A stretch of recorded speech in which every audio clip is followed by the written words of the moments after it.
Já estamos por aqui, então, para mais uma conversa com o Dr. Fernando Gomes. Bom dia, doutor, tudo bem? Bom dia, Elisa. Bom dia a todos. Tudo ótimo. E você que está assistindo pode participar com a gente aqui da conversa, viu? Dar os seus pitacos, fazer as suas perguntas pela hashtag correspondente médico. Pois bem, vamos ao primeiro tema, que é falar sobre os riscos de frequentar praias em meio à pandemia.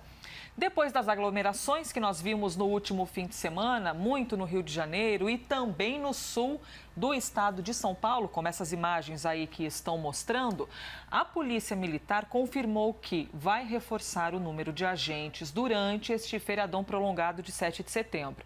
As prefeituras das cidades da Baixada Santista também estão ali empenhadas em colocar guardas na orla. E qual que é o objetivo disso tudo? Fiscalizar se as pessoas estão usando máscara, impedir aglomerações. Se todo mundo respeitasse os cuidados com a Covid, vamos combinar que as prefeituras poderiam gastar tempo com outras coisas, né? Mas tem de fiscalizar quem não consegue seguir uma regra.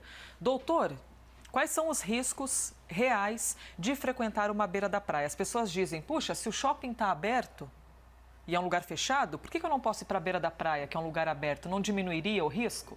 Em teoria, sim, Elisa. Se você está num ambiente aberto com uma distância boa entre as pessoas, e a gente sabe que isso é mais ou menos 1,5 m, 2 metros, a utilização de máscara, enfim, todo aquele protocolo de higiene e comportamento que a gente sabe, não teria tanto problema assim. Fato é que ir para a praia sempre traz para a gente uma memória de um momento em que a gente está mais livre, a gente está com menos roupa e a gente pode ter um contato mais próximo com as outras pessoas. Então, automaticamente, se a gente faz a associação desse momento de liberdade que várias pessoas, por que não dizer todo mundo, né, está querendo, com um comportamento novo, não adaptado, isso pode ser a fórmula para que mais pessoas venham a ter contaminação e é justamente isso que a gente não quer. E o papel aí do agente de saúde, da fiscalização, é justamente para fazer aquele lembrete, né? Porque se a pessoa ela não segue o protocolo, ela está colocando não só ela em risco, mas as outras pessoas também. Vamos levar em conta essas imagens aqui que estão aparecendo. A gente vê, então, muitas pessoas, né? Geralmente, muitas pessoas reunidas, e não apenas uma ou duas, geralmente próximas, principalmente quando a gente levar em conta o tamanho da orla, né? Se tiver muito espaço de areia ou não. Então, se as famílias, as pessoas fossem em 2 ou 3 e mantendo distância, isso seria melhor? O problema é ir num grupo grande e todo mundo ficar aglomerado? O problema é as pessoas ficarem muito perto, na verdade, e esquecerem desses protocolos que a gente vem falando tanto aqui, né? Do distanciamento, de evitar o contato físico, do protocolo de se a pessoa tosse ou espirra, não simplesmente soltar isso para o ar como se fosse aí uma coisa de alegoria de carnaval. Tomar cuidado mesmo, porque a gente sabe que mesmo o ambiente estando aberto, tendo a exposição da luz solar, a gente tem a possibilidade da contaminação. Então, talvez, grupos menores, de uma forma mais organizada, responsável, é capaz que você possa usufruir de um excelente fim de semana com segurança para todo mundo. E é evidente que quando a gente vê imagens aqui dessa maneira e faz críticas severas, porque é um momento de mais de 120 mil mortes no país, é claro que a gente compreende também que as pessoas estão há muito tempo em casa, já não aguentam mais, sentem falta da vida social. A gente compreende tudo isso, mas então para quem quer bater perna e espairecer um pouquinho no feriadão, quais seriam as alternativas para relaxar, mas ao mesmo tempo não prejudicar e não seguir as regras de saúde? Se você evita momentos de pico, se você vai em menos pessoas, com menos proximidade física, tentando seguir todos os protocolos, e se não seguir porque todo mundo é humano, opa, faz um ajuste e volta a fazer da maneira que é mais correta. Ou então escolher outros lugares, né, Elisa? Então, um parque, talvez, o campo e ambientes em que a aglomeração, porque o X da questão é a aglomeração. Mesmo se a pessoa estiver aí no interior, onde não tem praia, mas tem um show ou tem alguma coisa e todo mundo se aglomera, a gente sabe que o vírus pode ser transmitido de uma forma muito fácil. Então, acho que assim, esse protocolo que a gente sabe de distanciamento social, que não é isolamento, ninguém está proibido de fazer nada, mas com inteligência, acaba sendo a chave da nossa própria liberdade. Em Santos, por exemplo, as pessoas podem caminhar, podem fazer esportes, o que não podem é ficar paradas na beira da praia. Pode entrar e tomar um banho, mas não pode ficar em grupo. Então, são ali flexibilizações. O nosso cérebro entende regras mais severas do que o meio termo. Por exemplo, pode entrar na água, mas não pode ficar na areia. Tem a vendinha, os profissionais já foram habilitados a vender na beira da praia, mas ao mesmo tempo as pessoas não podem ficar. De repente o cérebro compreende melhor, ó, não pode coisa alguma, ninguém nem chega aqui perto. Por quê? Por que esse meio termo não rola? Então, no momento inicial, você deixa a decisão bem clara, binária, né? Sim ou não. E todo o processo de aprendizagem de qualquer situação, ele passa por esse momento inicial, por essa porteira. Abro a porta ou não abro a porta? E depois disso, então, você vai ter que gerenciar os detalhes, as exceções, que é justamente o que todo mundo tem dúvida. Puxa, peraí, toquei na maçaneta, e aí, preciso lavar a mão de novo ou não? Entendeu? E você fala, pô, bom senso vai responder aqui. Mas, às vezes, numa situação nova, não adianta isso. Então, no momento em que você passa essa informação de como deve ser o comportamento, acaba sendo algo muito mais rígido. E depois disso, você acaba gerenciando isso com um pouco a sua inteligência emocional, né? Vamos imaginar, várias pessoas indo, querendo ir para a praia, ter um pouco mais de descanso depois de tanto tempo aí seguindo o protocolo de isolamento. Então, existe uma grande expectativa, né? Lembrando que tem a memória do que era o antigo normal. Chegou, né? um feriadão, para algumas pessoas já é sinônimo de, nossa, vou viajar, encontrar os amigos, fazer um churrasco. Só que agora, não, é a tal da frustração. Exato, porque compara com algo que tem arquivado na sua memória. E como a gente tem essa capacidade de gerenciar essa expectativa, de lidar com essa possível frustração, porque você não vai encontrar um referencial, você consegue criar uma realidade diferente se você tiver a mente aberta e entendendo que você está, na verdade, colocando dois pesos para serem conduzidos da mesma forma. A minha necessidade biológica, porque é muito bom você andar ao ar livre, você fazer atividade física, ter contato com a natureza, isso é fato. Por outro lado, a nossa realidade é que chama a gente para um outro valor, né? Qual que é o problema de eu estar perto de muitas pessoas, mesmo que eu tenha essa necessidade biológica e social? Difícil, hein, doutor? E quando a gente fala ali de bom senso, de consciência, ele varia tanto de uma pessoa para pessoa, os valores variam, que para algumas pessoas parece que cometer uma ilegalidade não é tão ruim assim, e para outras é algo gravíssimo, né? Então a gente vê essas divisões durante a pandemia. E ainda falando sobre sol, beira da praia, uma pesquisa confirmou que pessoas com deficiência de vitamina D podem estar quase 2 vezes mais suscetíveis a contrair a Covid-19. Pois é, esse estudo que foi desenvolvido pelo Departamento de Medicina da Universidade de Chicago fez ali uma comparação com os pacientes que têm uma quantidade suficiente de vitamina D. Então, doutor, não quer dizer que a vitamina D evite de alguém pegar a Covid-19, ou seja, eu tenho um índice bom, então eu não vou ficar com a Covid. Assim, como esse conhecimento foi estabelecido? Avaliaram pessoas que tiveram coronavírus e olharam como é que estavam os níveis de vitamina. E notaram que as pessoas que o nível de vitamina estava menor, porque a vitamina D ela não vai subir de uma hora para outra, né? Então, de fato, eram pessoas que mesmo antes de ter contraído o coronavírus já tinham a vitamina D no nível inferior do normal. Elas tinham mais a manifestação da doença e, portanto, mais contágio também. Isso tem alguma relação? O que isso quer dizer é o seguinte, Elisa, a gente precisa ter um estilo de vida saudável, não é só agora, é sempre.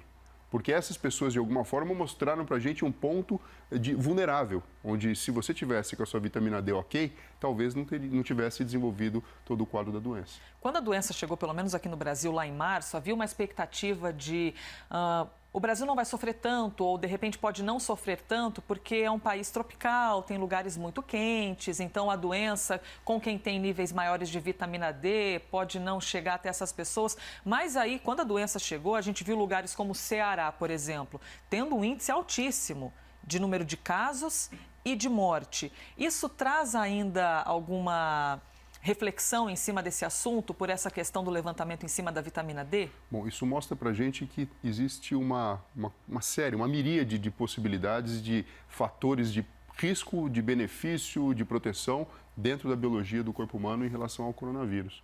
Porque isso não seria fato. As pessoas que moram perto ali da linha do Equador do Trópico não teriam o vírus de forma nenhuma. Então, assim, é multifatorial. Mas se você tem um estilo de vida saudável, se você presta atenção nesses detalhes super importantes, que é ter atividade física dentro da sua vida, ter sono reparador e ter uma alimentação saudável, você vai ter sim a sua vitamina D em níveis normais, sem necessariamente suplementar, porque você faz isso, né, Elisa? Se existe uma deficiência da vitamina D, você pode fazer uma suplementação com vitamina. O que acontece? Você vai ter um nível normal e com isso você tem um sistema imunológico e todo o aparelho, todos os aparelhos do seu corpo físico funcionando normalmente. Perguntinhas que estão chegando aqui pela rede social. Guilherme Carvalho é de São José dos Campos, de Sanja, do Vale do Paraíba, interior de São Paulo, mandou pela hashtag correspondente médico. Muitas vezes as pessoas na praia acabam esquecendo de se hidratar. Esse fato aumenta o risco de contágio da Covid? A falta de hidratação? É assim, ó. Se você está num ambiente em que o ar é muito seco e você tem as suas mucosas menos hidratadas, isso vai fazer com que exista uma chance maior de, se tiver contato com o vírus, ele conseguir penetrar e invadir o seu corpo físico. Isso é um fato. A hidratação, ela faz parte de uma boa saúde das mucosas, que acabam sendo essas superfícies internas, por exemplo, a cavidade interna da boca, a cavidade nasal, vão fazer o contato inicial com o vírus. Então, até certo ponto, sim, e é lógico, é importante mesmo. Às vezes a pessoa está muito empolgada na praia, num ambiente muito quente, e esquece de tomar água. Esquece da vida, né? E é super importante, né? Lembrando que a gente é mais de 70% de água no nosso corpo físico, e para o aparelho cardiovascular funcionar bem, eu preciso estar bem hidratado. Ai, tantas perguntas chegando aqui, mas eu vou para o próximo tema, a gente conversa e aí no fim, aquele tempo que restar, a gente já vem trazendo mais informações e perguntas pela hashtag correspondente médico. Silvio Berlusconi, ex-primeiro-ministro italiano, foi internado com a Covid-19, já está aparecendo aqui no nosso telão. Apesar de preocupante por causa da idade dele, que está com 83 anos, a assessoria de imprensa disse que a internação é apenas por precaução. Doutor, com Covid-19... pacientes com Covid-19 têm 27 vezes mais probabilidade de perder o olfato em comparação a outras doenças. Por que isso é tão comum? Elisa, no início, quando os primeiros casos de coronavírus foram aparecendo e se discutia como é a manifestação clínica da doença, notou-se que existia a anosmia, a falta da percepção do cheiro, como uma coisa relativamente comum. E de fato mais de 70%, 80% dos pacientes com coronavírus acabam relatando essa percepção. Quando a gente olha a anatomia, aqui eu tenho um rosto, né, uma cabeça humana cortada pela metade, e vendo aqui em detalhes, eu tenho na base do crânio, logo na parte superior do nariz, o nervo olfatório. Que são pequenas ramificações que se juntam numa outra estrutura intracraniana aí, chamada bulbo olfatório, que segue para dentro do cérebro, fazendo contato com a área do prazer e com a área da memória. O que acontece? Qualquer doença respiratória que pegue vias aéreas superiores, e aqui eu estou falando de cavidade nasal, rinofaringe, o que acontece? Ela pode provocar um certo inchaço na mucosa, então nessa região, e a entrada da informação olfativa ficar prejudicada. Então não é incomum uma pessoa que está gripada, está resfriada, falar que não está sentindo o cheiro das coisas. O que acontece? O coronavírus, além de ter uma predisposição pelas vias aéreas superiores, ele também tem o que a gente chama de tropismo, uma facilidade, uma amizade, uma vontade de chegar perto do nervo olfativo. Então, o que acontece? Acometendo o nervo, a informação que você tem do meio ambiente que vai produzir a entrada elétrica dessa informação para dentro do cérebro fica comprometida. Resultado disso, você não sente cheiro das coisas. Então é a mesma coisa quando a gente está gripado e perde a capacidade, às vezes, de sentir o gosto das coisas ou fica com o nariz entupido. É a mesma coisa ou não? Com a Covid é diferente? É isso, mais o fato do vírus gostar e ter contato direto com esse nervinho aqui, com essas ramificações desse primeiro nervinho. Ou seja, aumenta ainda mais a perda de olfato. Exato, aumenta ainda mais. E como efeito colateral associado, o paladar também fica comprometido, porque o sabor vem através de informações sensoriais produzidas do contato do alimento com a língua, mas também com informação que a gente tem através dos vapores, através do olfato e no cérebro. Isso se junta e dá pra gente a sensação do paladar. Então, também não é incomum pacientes com coronavírus queixarem-se de ageusia, que é a capacidade você perde a capacidade de sentir o gosto das coisas. Ageusia. Ageusia. Por isso que quando, sei lá, se a gente tampar o nariz e puser uma comida na boca, às vezes a gente não sente o sabor direito. É por causa disso, porque a gente está tampando esse nervo olfatório? Exatamente, exatamente. Ou então, quando você vai numa loja de perfume, depois que você tem acesso a diversas amostras, você coloca ali um café para cheirar, para tentar, de alguma forma, equilibrar esses músculos, para você poder, então, depois ter a nova experiência sensorial. Sensacional, hein? Aprendendo muita coisa. Mas na Covid, é muito comum perder o olfato ou é só com algumas pessoas? E isso nem quer dizer que a pessoa está com um estágio mais grave da doença? Não, mais ou menos 80% das pessoas relatam essa percepção. Bastante. É muito. Metade disso, em 3 meses, refere que recuperou. E tem uma turma que, enfim, a gente está seguindo ainda e a gente não sabe se vai ser uma sequela definitiva ou não. Então, por exemplo, a gente sabe que existe um ponto de fragilidade nessa região. Uma pessoa, quando bate a cabeça, por exemplo, ela pode ter lesão nesses nervinhos e ficar com anosmia. É um outro motivo.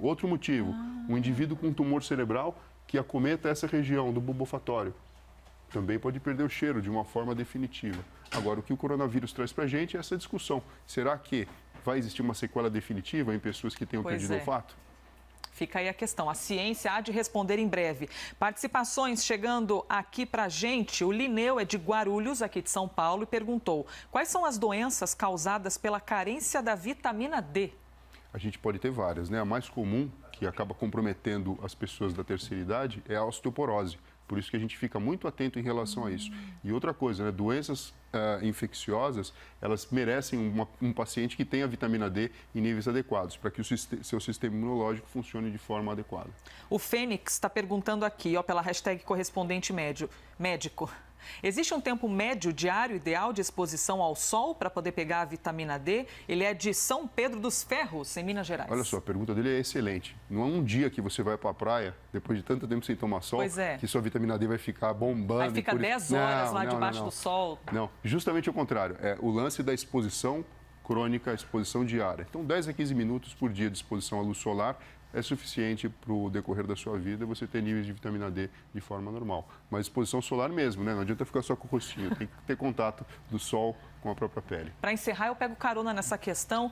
Se eu puser o braço no sol, dizem que assim, você põe o braço e aqui já consegue pegar mais sol, vitamina D já entra. Isso é real, doutor? Como aquelas imagens que a gente vê na Europa, às vezes o pessoal vai para a janela e só põe o bracinho no sol para ver se consegue um pouquinho de vitamina D? Olha só, é melhor do que nada, mas se a gente tem uma superfície do corpo tão ampla que pode ser exposta numa situação em que a temperatura não está tão baixa assim, eu diria, é melhor você expor mais partes do seu corpo, porque você vai ter uma conversão de vitamina D mais eficiente. Aquele banho de sol, hein? Doutor Fernando Gomes, obrigada por mais um dia aqui com a gente e obrigada a você pela participação pela hashtag correspondente médico. Bom dia. Bom dia, obrigado você, obrigado Rafael Colombo.